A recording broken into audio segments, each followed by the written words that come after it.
સાબલી ડેમમાં પાણી છોડાતા મગરવાડા સહિતના ગામોમાં ભારે નુકસાન થવા પામ્યું છે। જૂનાગઢ જિલ્લામાં ભારે વરસાદને કારણે અનેક જગ્યાએ નુકસાન થવા પામ્યું હતું, જેમાં કેશોદ વિસ્તારના ગામડાઓમાં સિંચાઈનું પાણી પૂરું પાડતો સાબલી ડેમ ઓવરફ્લો થતા 11 દરવાજા ખોલવામાં આવ્યા હતા। ડેમમાંથી પાણી છોડાતા મગરવાડા ગામ સંપર્ક વિહોણું થયું હતું। રોડ રસ્તાઓ અને ખેતરોમાં પાણી ફરી વળ્યા હતા। નામ મારું મેરામભાઈ કારેતા, ઢાંડાવાડા ગામ છે। શું કહેશો, રસ્તા કેવા છે? રસ્તા અત્યારે તો ખરાબ છે।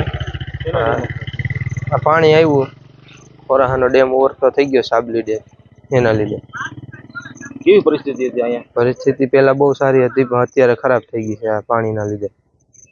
ગઈકાલે આ રોડ ઉપર કેટલું પાણી હતું? ગઈકાલે અહીંયા બહુ પાણી હતું। આ ખોરાહાના ડેમના બારા ખોલ્યા છે, ગાડી માંડ નીકળી, એ રીતના હતું। ગાડી નો નીકળે હોત ને એવું હોત ને બને। સંજયભાઈ પાંસાભાઈ સિંહાર।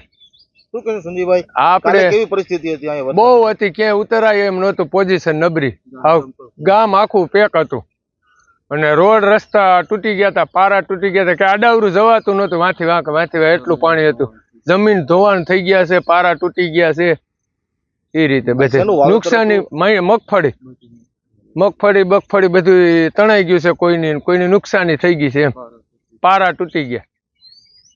હવે કેવી મુશ્કેલી પડશે? હવે શું છે? હવે તો રસ્તા શું છે કે આ ઢોરા ઢબરા ખેવી નાખે સરપંચ આવીને, તો એટલે આયલા જાઉં, બીજું હું।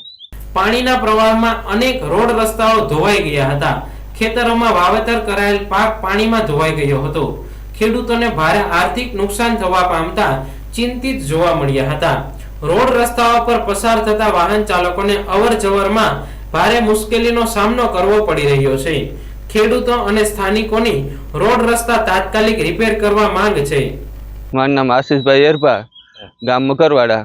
અટના લગન વરસાદની રાહ જોતા હતા, પણ 3 દિવસથી સતત વરસાદ ચાલુ છે, એને લીધે ખોરા સપાઈ આવ્યો, સાબલી ડેમ ઓવરફ્લો થતા કાલ સાંજથી ગામમાં પાણી આવી ગયું હતું, ગામ સંપર્ક વિહોણું બની ગયું હતું અને ભારે નુકસાની થઈ છે। ખેતરો ધોઈ નાખ્યા છે, પારામાં નુકસાની છે, રોડ રસ્તા તૂટી ગયા છે, બગીચા વિસ્તારનો પણ નુકસાની છે અને ખેડૂતને મોટા પાયે મગફળીનું વાવેતર કરેલું હતું એનું પણ ધોવાણ થઈ ગયેલું છે અને રસ્તા તો અટાણે જો હાવ રહ્યા જ નથી, હાવ તૂટી ગયા છે અને વહેલી તકે રસ્તા રિપેર થઈ જાય એટલી આપણે આશા છે। કેવી રીતે વાવેતર હવે કઈ રીતે કરશો પાછું? હવે તો આમાં ખેતરમાંથી પાણી ઓસરે પછી અમે પાછું નવા તરથી વાવેતર કરશું અને હવે પહેલેથી ખર્ચો તો વધી જશે, હવે